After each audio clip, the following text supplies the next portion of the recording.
5.7 miles to the next stop on the Rockaway. And what's up? Unfortunately, I think a lot of people are out of battery.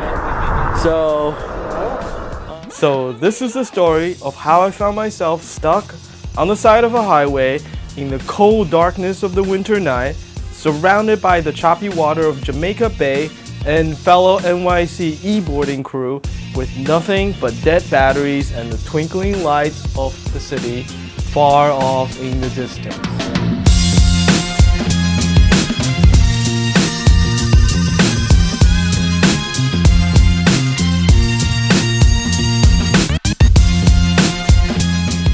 As always, please subscribe and like the video, and since I'm clueless when it comes to marketing, help me out and tell a friend.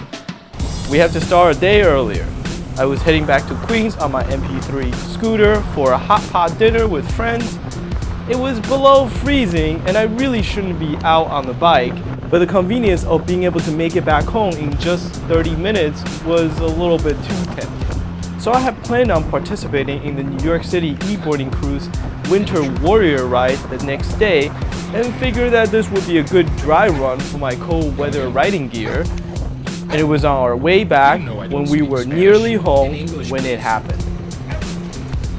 We were on Avenue A and hit a patch of black ice and we went down. I know this might now sound like a regular occurrence given my track record over the past few weeks, but in my 10 years of riding the MP3, this was only the second time that I have ever gone down on the scooter. And boy, we're just getting started.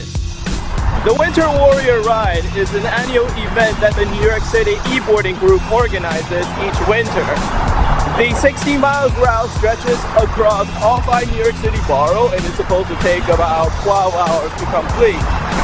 Now with the winter setting in early this year, this will likely be a real test on both you and your wheels' endurance through what had been promised to be some of New York City's roughest road.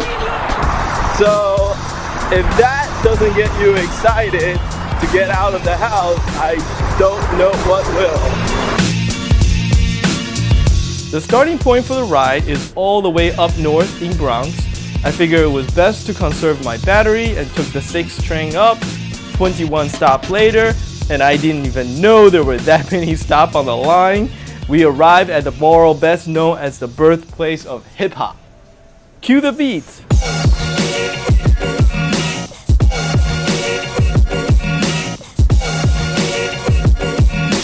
I didn't have to go far as I bumped right into a fellow e-boarder in the subway station. We quickly made our way to the McDonald's that was the gathering point for the ride. Now I had no idea how large of a crowd this ride was going to attract, but let's not forget that it is freaking 30 degrees and dropping outside, so I figure how many people would come. There is a little bit more people than I had expected, considering that it is freaking 25 degrees outside right now. I mean, look at this. And let me just say that I was completely blown away by how big of a crew this turns out to be. And it was about noon by the time we were ready to head out. And look at all these boards. We had people from DC and Boston here just to do this ride. Finally, after all the photos and videos, we were ready to be on our way.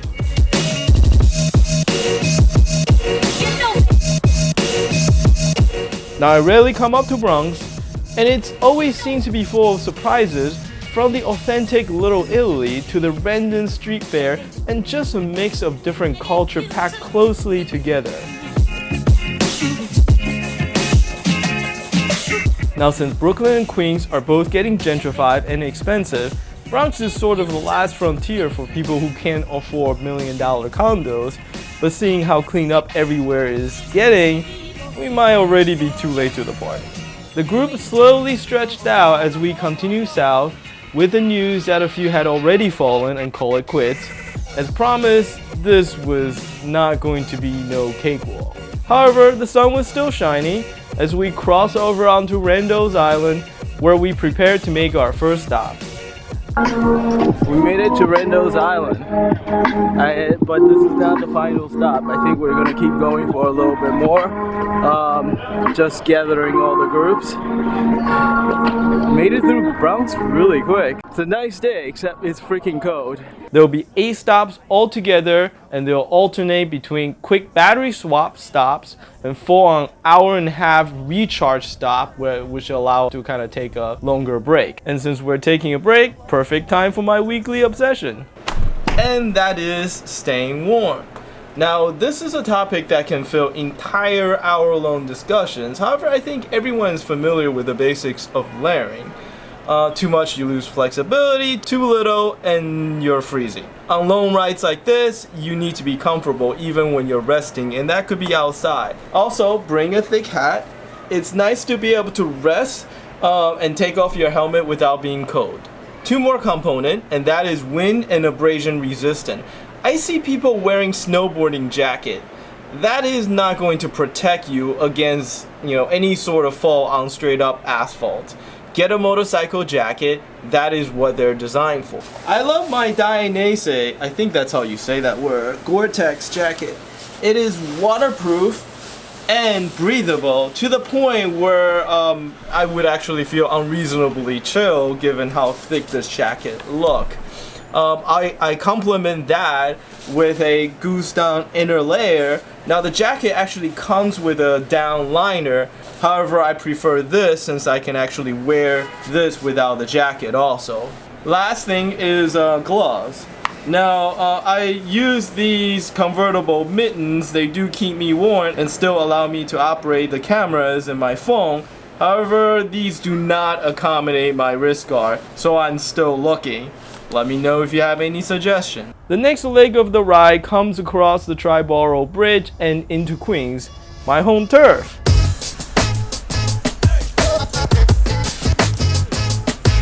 The group is now split along several different routes and also running behind schedule since our lunch stop is still 2 stops and 20 miles away and it's already 2 in the afternoon.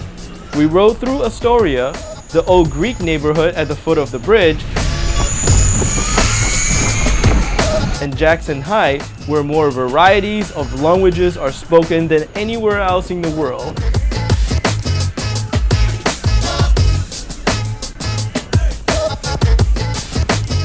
And finally, we reached Flushing Meadow Park and found our way to the Arthur Ashe Stadium, home of US Open and our first real charging spot. Now, it's a good thing that I was dressed warm since the spots were outside. This is only the second official stop. We still have, 4 more stops to go. I think it's like a quarter of the way, but it's like 3 p.m. in the afternoon. I don't know if we're gonna make it. I don't know if I'm gonna make it. Aside from the discomfort of having to sit out in 30-degree weather for an hour and a half, you know what? It's actually wasn't all that bad since we get to poke at each other's toys. But the cold weather is also wrecking the chemistry of our lithium-ion batteries and significantly cutting into our range, as we will soon find out by exactly how much. Even as we're heading out of the park with full batteries, they really no longer have as many happy electrons as we started out with that morning.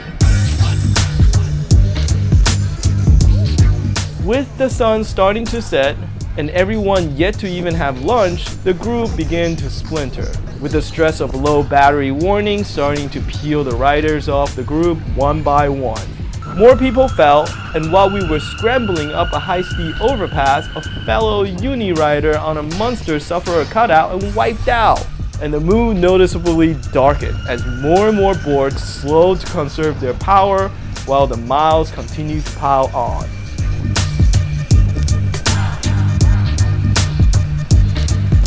We made a stop at Resort World, the old Aqueduct racetrack, for a battery swap. However, the cold has sapped the power so quickly that a few of the boards that had been fully charged just 7-8 miles ago now have to be fully recharged again before they can even continue.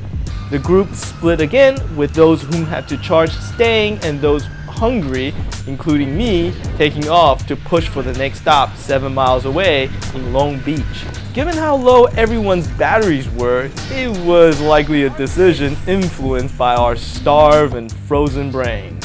The next few miles hit our batteries hard, and it became increasingly evident that we were not going to make it.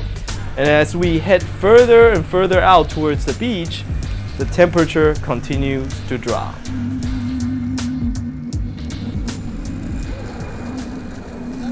There's a lonely stretch of road at the end of Woodhaven Boulevard. A description you wouldn't think possibly used to describe a piece of real estate in one of the most densely populated cities in the world, but it certainly felt that way as we followed the road in the cold darkness, facing the impossible task of crossing Jamaica Bay on our dying rides. And then we had another crash. We stopped to gather ourselves, but all knew that it marked the end of our ride. We're 5.7 miles to the next stop on the Rockaway, and unfortunately, I think a lot of people are out of battery. Are you guys gonna call Uber? I don't know. I don't know how many miles it is, but it's 5.7 miles. 5.7 miles. I'm not making that. I'm sure the Uber driver was confused by the request made from a blank spot on the map, and even more amazed to actually find 3 tired and beaten looking e-boarders with their boards waiting on the side of the road. We made it to the food stop, where I ate my fill and called it quits, and luckily called a ride back into the city. But some of the rider continues into the night and the next morning, and finally, 10 hours later, 7 riders made it to the final destination, downtown Manhattan.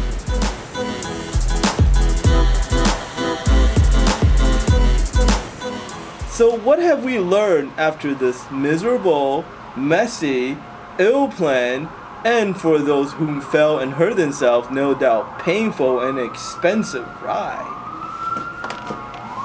I'm not really sure. I guess I'll just have to go again next year and see if I figure it out next time. You made it to the end. I hope you enjoyed the video. Please like and subscribe, and help me out and tell a friend, please. Until next episode, thank you.